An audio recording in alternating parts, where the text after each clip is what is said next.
Welcome to Unit 4, Statistics. This is Lesson 4A, the Introduction to Statistics with our Measures Essential Tendency. We're going to take a look at a lot of our vocab words. I had to go through and fill in your vocab, and we're just going to discuss a lot of what these vocab words mean. When we go through, okay, these are the vocab words that you had to write the definitions for. So you have the definitions, you just had to read them through. So there's the definitions, write them down, push pause now, and play when you're ready. Welcome back, you've done a great job. Let's move to the next slide. Same thing, you're going to write your definitions down. I'll give you a minute to do that, push pause now, and play when you're ready. Great job, guys. We're moving on to the next slide. Here's your definitions for the next one. We're going to talk about dispersion for a moment. Dispersion means how widely spread everything is, okay, on a graph. So it measures how spread out your data is, and we're going to be talking about all of that. Histogram. A histogram is actually a bar graph when the bars are connected, they're touching. Most bar graphs, if it's an actual bar graphs don't touch, the bars don't touch. But if the bars do touch, it's not called a bar graph anymore, it's called a histogram. Frequency polygons, we're going to take a look at what those look like in a moment. Those are created on a histogram. We use the very top middle point of each bar. And we're going to do an example of that shortly here. The next set, normal distribution. We're going to be spending a lot of time with normal distribution, Z-score and confidence intervals. So your normal distribution, this is a bell-shaped curve. So this is where we get our bell-shaped curve. Now, most people hear about a bell-shaped curve when it comes to marks in colleges and universities. That's where we typically hear about a bell-shaped curve. There's a bell-shaped curve with many different things. One of them being age and height. Okay, another one meaning mass and height, lifespan. Okay, time and weather temperatures, they also form a curve. Z-scores. Z-scores are how we change the data values into numbers where we can compare them equally. So what we do basically is we set them on a number line. And we create a number line from -5 to +5. And that's what our Z-scores are. They are the -5 to +5 on our bell curve. And again, 0 being the middle, 0 being our mean. Okay, now we're going to figure out a few more of these. Population, sample, and statistics. Is it going to work like that? There we go. So, a population is the total amount of a certain group. So if I wanted to say, what is the population of our school? That would be everybody in our school. I could also take a smaller population within the school. I could say all of the grade 11s in the school. That's a population. Then I could say I want to take our math class. That would be a sample of the grade 11s. Okay, so versus talking about samples versus populations. So a sample is just a small group of your population. Okay, we're taking a group of it. So statistics, what the hay bales are we talking about here? Well, this is in a branch of applied math where we're going to collect data, we're going to analyze it, and we're going to interpret it. And that's where they get most of our stats that you will see. They use a lot in Las Vegas, of course, and a lot with our gamblers. A lot of people like to gamble, and they like stats, they like to know the odds. Those are interpreting data. All they do are interpreting data. If your parents go to the horse races, or if they like the horse races, same idea. We're interpreting data so that you can bet on a horse that you think is going to be the best. Here are our measures of essential tendency. So these are things that we're used to calculating already.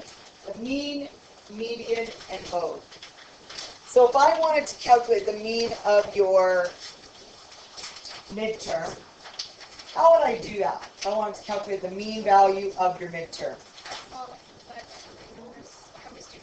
Perfect. I would take everybody's grade, I'd add them all up, and I'd divide by the number of students. That is how you find any average. So whenever we're averaging points, we're just taking the total number we have and divide by the total number we have. For example, when we were dealing with the axis of symmetry, if we had two x numbers Well, that's 2 points. We're adding 2 numbers. We divide by the number of numbers we have. We divide it by 2 always. Okay, so you're adding 2 different numbers, x-intercepts. Well, the mean has different symbols. In Greek, it's got a specific symbol called mu. And it looks like a little, like almost like a U, but it's kind of a funky little M here. That's called mu, and that's the mean. Okay, they sometimes have it more straight up like that. Okay, that's called mu. The other one in our calculator. So in the calculator, we use x with a negative sign on top of it. So in the calculator, when you're finding mean, it's going to show up as this sample. Okay, as that symbol right there. When we're figuring out just a normal population sample, like for example, I would add up all your averages and divide by how many there are, I would use the mu symbol to indicate mean. The mean of a sample and a population, you would calculate it the exact same way. The median, however, is a little different. The median is the exact middle number in any set of data. Okay? So the numbers 1 to 10, the median is going to be between 5 and 6. Okay? Because you've got an even set of data. Now, if you've got an odd number set of data, it's exactly the middle number. An even set of data, you're going to add the 2 middle numbers and divide by 2. Okay? That's how you're going to find the mean for an even set of numbers. So that's the median. Okay, not the mean, the median. That's the middle number in a set. Okay. The mode. The mode is the one that shows up the most often. So think mode most. Okay. So this guy shows up the most often. So we're going to take an example here right away, so we can see where we're going to use all this information.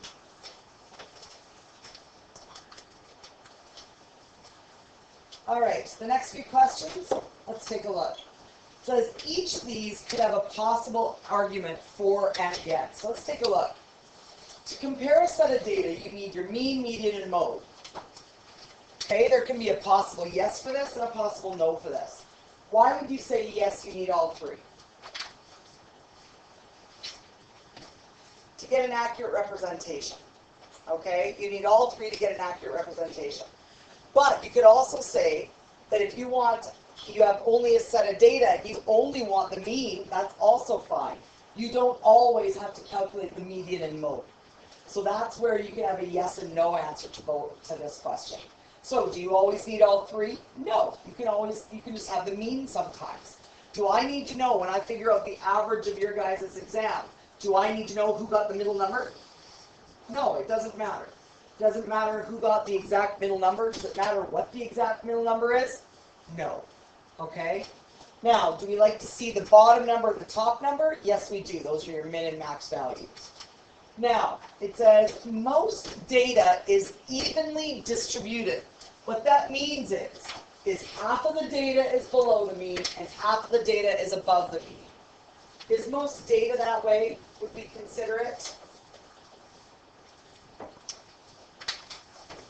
Well, let me pose it to you this way. If we calculated the average of your class, is it going to be distributed about the mean? Will I have an equal number of students on the bottom half as I have on the top half? No, you won't. How come? Because it depends on the data values. I could have a whole bunch clumped around one number, and I might have only one person maybe that got 15%, let's just say for example. Maybe somebody got 15%, and all the rest of the numbers are 45 and above. Well, that 15% is going to affect the average. But is it going to be meaning that I've got half my people on the bottom end of that average? Hopefully nobody's getting around that 15 in there. Okay, I don't want to see half of my people down there. So are you always going to have half of your people here and half of your people here on either side of your median? You're not going to. Okay, sorry, on either side of your mean, you won't. Okay, for the median you will, because the median is the middle number. But for the mean you won't. Okay, The same could be true for this. I could have a group of people that are on the top end, and that could bring the average up. Okay, so there's all kinds of little clumping clusters that we're going to talk about. The next one says, by looking at the data of any survey, you can decide the results of the sample of the population of the survey. Would it closely match the entire population? Would a sample closely match your entire population? Well, again, there's yes and no answers to this. Well, the whole reason we take a sample is to use it as a representation of our whole entire population. So yes, it could be used for that. What would be your answer for no? It could be a possible reason I may not want to use. You got like a bunch of bias. Well, that's exactly it. If you've got a whole bunch of bias. Okay, now where does bias come in? Expecting specific results. Okay, so that's where we got to be careful with that. So, will they closely match? It depends. That would be like me saying to you, here's a survey question, and I'm going to survey everybody walking into a hockey arena. How many people like hockey? Is that going to be a good sample of my population of the town? No, because I only went to a hockey arena. Those are going to be biased opinions because going to a hockey arena, those answers will tend to be, yeah, we like hockey. Okay? So that's what I'm talking about with bias. Some populations and some samples are going to have bias within the sample. Okay? So that's why we got to think of this. So that's why with each of these questions, we do have a for and against, a yes and a no. Well, let's take a look and see how we would calculate the mean. We're going to start at our basics here. Well, we know step one. We already know how to do step one. Everybody knows how to add up all the data and divide by the number of data. Okay? That's how you calculate the average of any number. Now, if I want to use data that they give me, for example, so what you would do is, this is an equation. Now, when do we use this? When we're given the probability and the total amount of population. So if I said to you, I'm going to survey 5,000 people, and I'm going to say I got about probably 72% of the population. Well, my N number would be 5,000. My P number, I said, was 72%. Well, I need to change this number to a decimal. So how do you change your the P number to a decimal?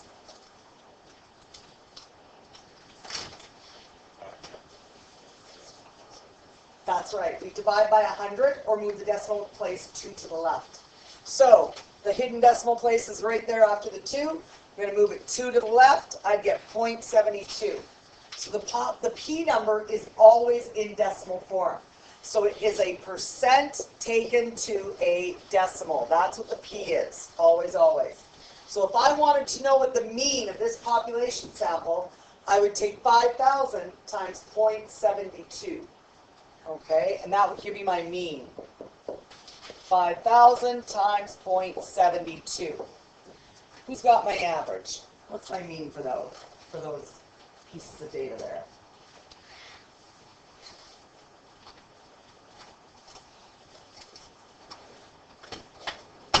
We love Debbie when talks about me.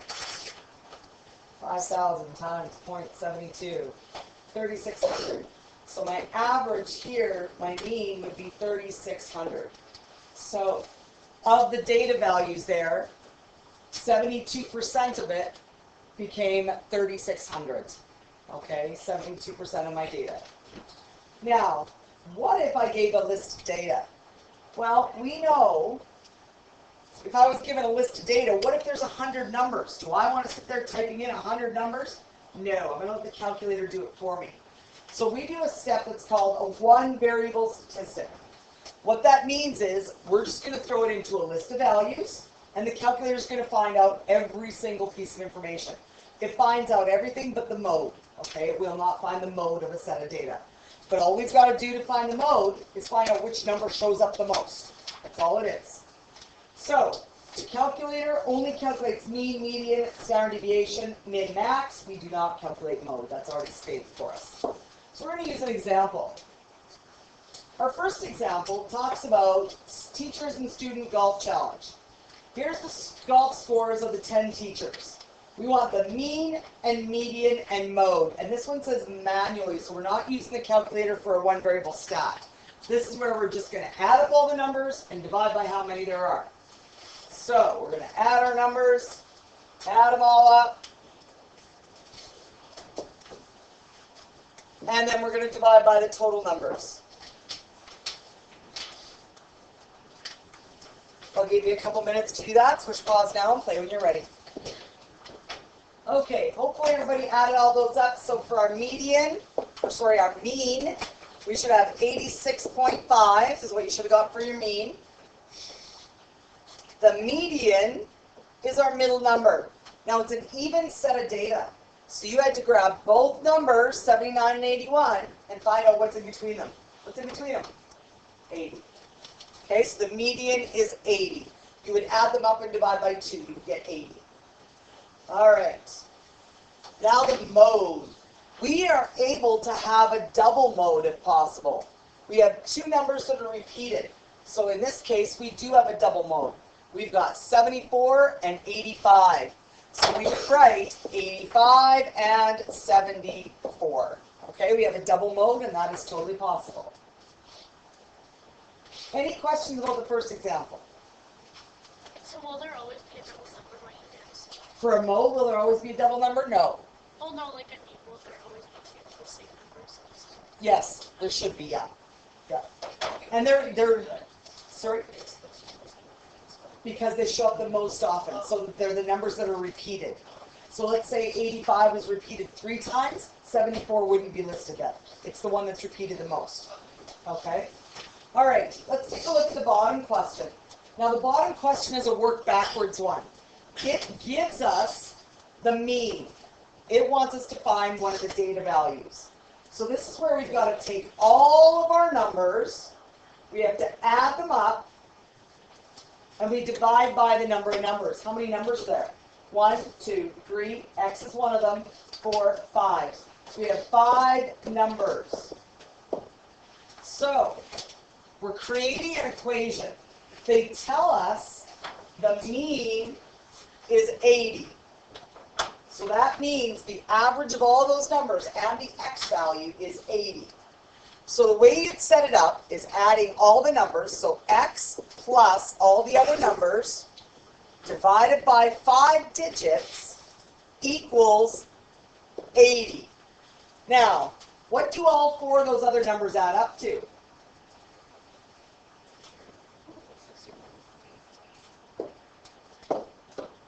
Okay, so it's 315 right here.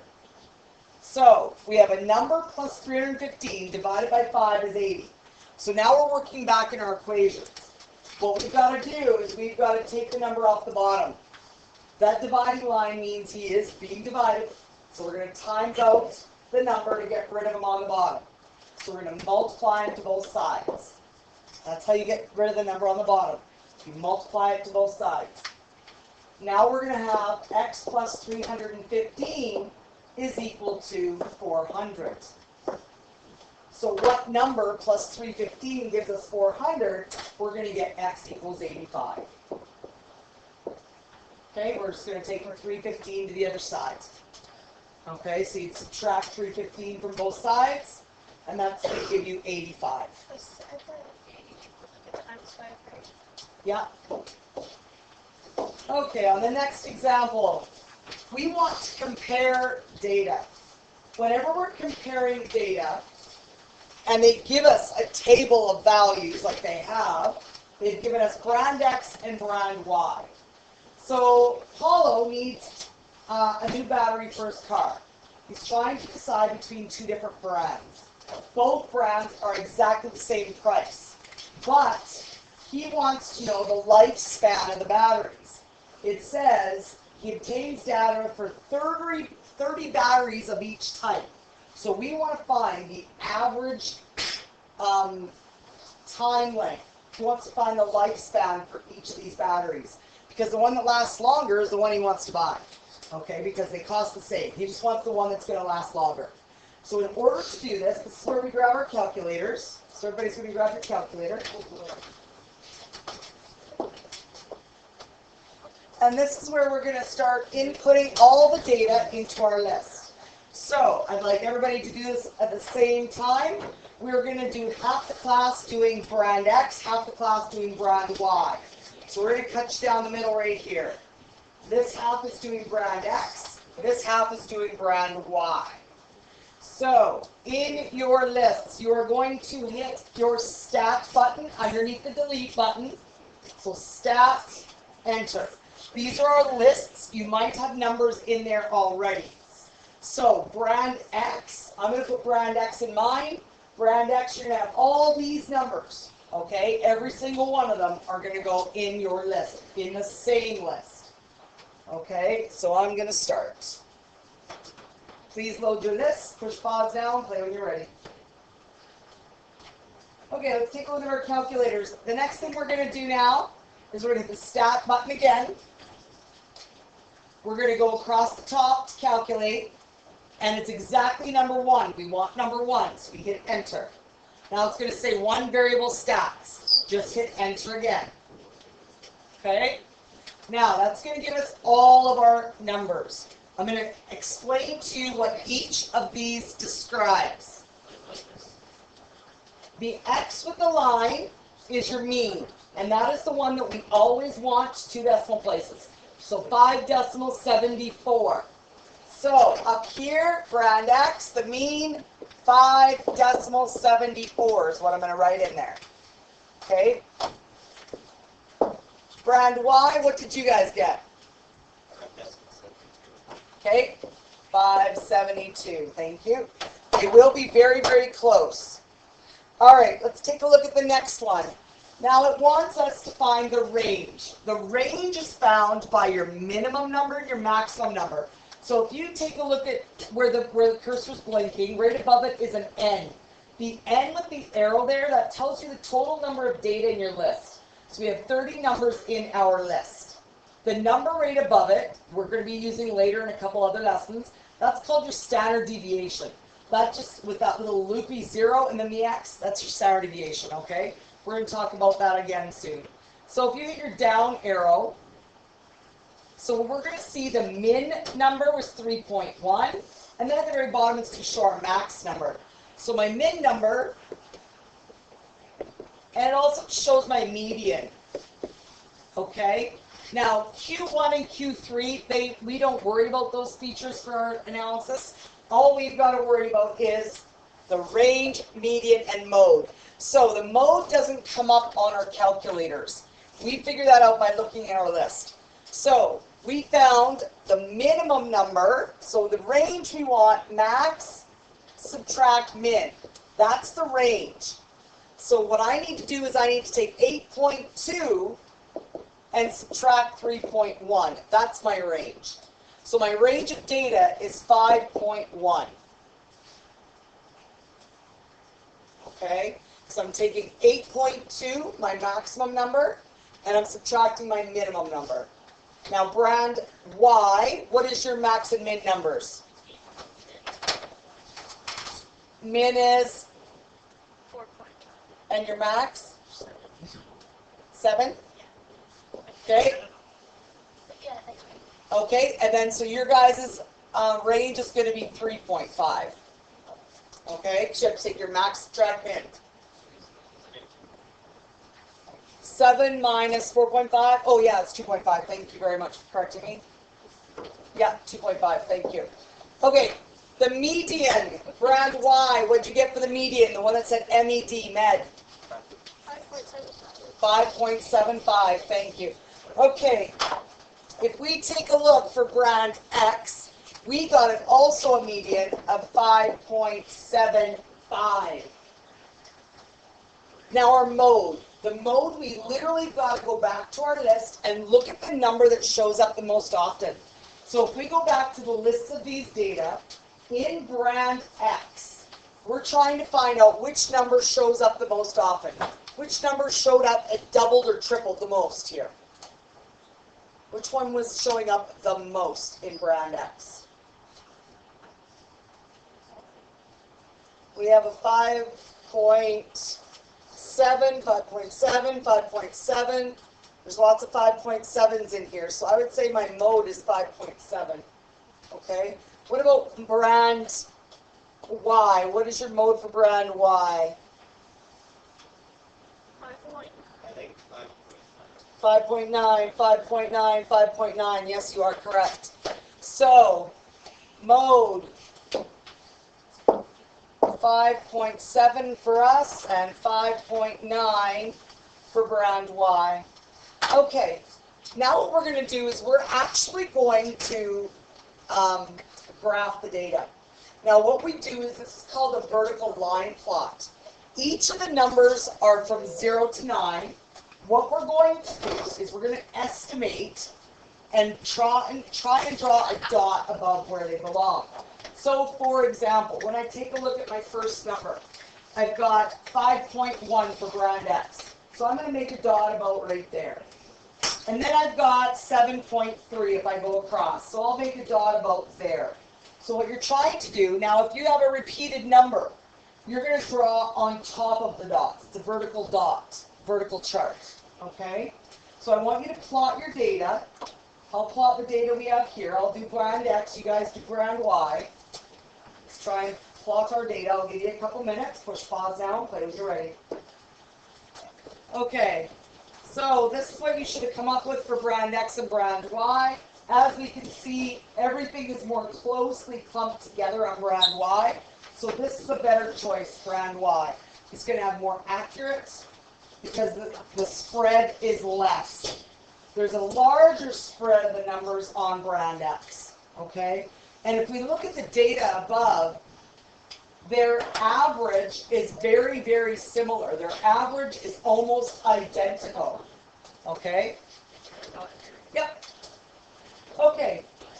This concludes lesson 4A.